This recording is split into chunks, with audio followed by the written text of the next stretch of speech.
Algebraic এক্সপ্রেশনের আরো একটি অঙ্কে আমরা উপস্থিত হয়ে গেছি। দেখি অঙ্কটা কিভাবে করা যায়। ওকে, তার আগে একটু দেখি যে অঙ্কটা আসছে কোথায়। অঙ্কটা কিন্তু আসছে 35তম বিসিএস। ওকে, তো ফার্স্ট অফ অল আমরা কি করবো, ফার্স্ট অঙ্ক করার সময় অঙ্কটাকে আগে ফার্স্ট অফ অল কি করতে হবে, ভালোভাবে পড়তে হবে, পড়ে বুঝতে হবে যে অঙ্কে আমাদের কিসের মান দেওয়া আছে এবং কিসের মান চাওয়া হয়েছে। তো আমরা ফার্স্ট অফ অল কি করবো, অ্যালজেব্রিক এক্সপ্রেশনের যে অঙ্কটি আমরা এখন করতে আসছি এটি 35তম বিসিএস আসছে, এটা ফার্স্ট অফ অল রিড করবো।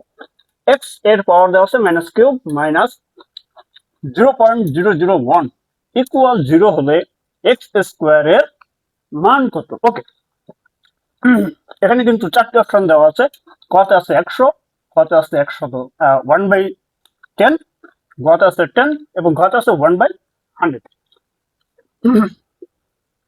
সো আমরা x power minus cube minus 0.001 equal 0। ওকে, তো আমরা যেটা লিখতে পারি, যেহেতু মাইনাস আছে সেহেতু আমরা 1 ডিভাইডেড বাই করতে পারি, এক্স এর পাওয়ার আসে যায় কিউব, তাই তো,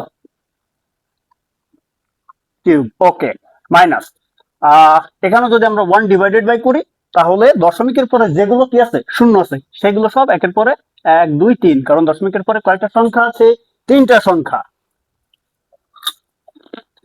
ইকুয়াল 0। এবার আমরা কি করব, একটা ওয়ার্ড লাগিয়ে দিই। হ্যাঁ, তাহলে 1 ডিভাইডেড বাই এক্স এর পাওয়ার কিউব।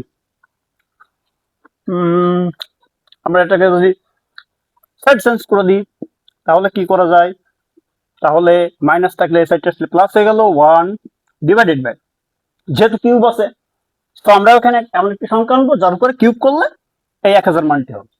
তো আমরা 10 এর উপর যদি কিউব করি তাহলে কি হয়, 10 গুণ 10 গুণ 10, 10 10 100 গুণ 10, তো 1000 হয়ে যায়, তাই তো।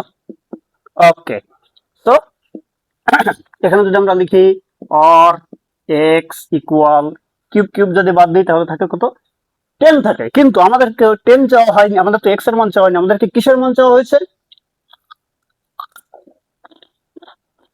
এক্স স্কোয়ারের মান চাওয়া হয়েছে। সো এক্স স্কোয়ার ইকুয়াল 10 এর পাওয়ার স্কোয়ার, সো 10 গুণ 10 ইকুয়াল 100। তাহলে আমাদের কোনটা হবে অ্যান্সার, হলো আমাদের সঠিক উত্তর। অঙ্কটা আসলে অ্যালজেব্রাইক এক্সপ্রেশনের এবং 35 নম্বর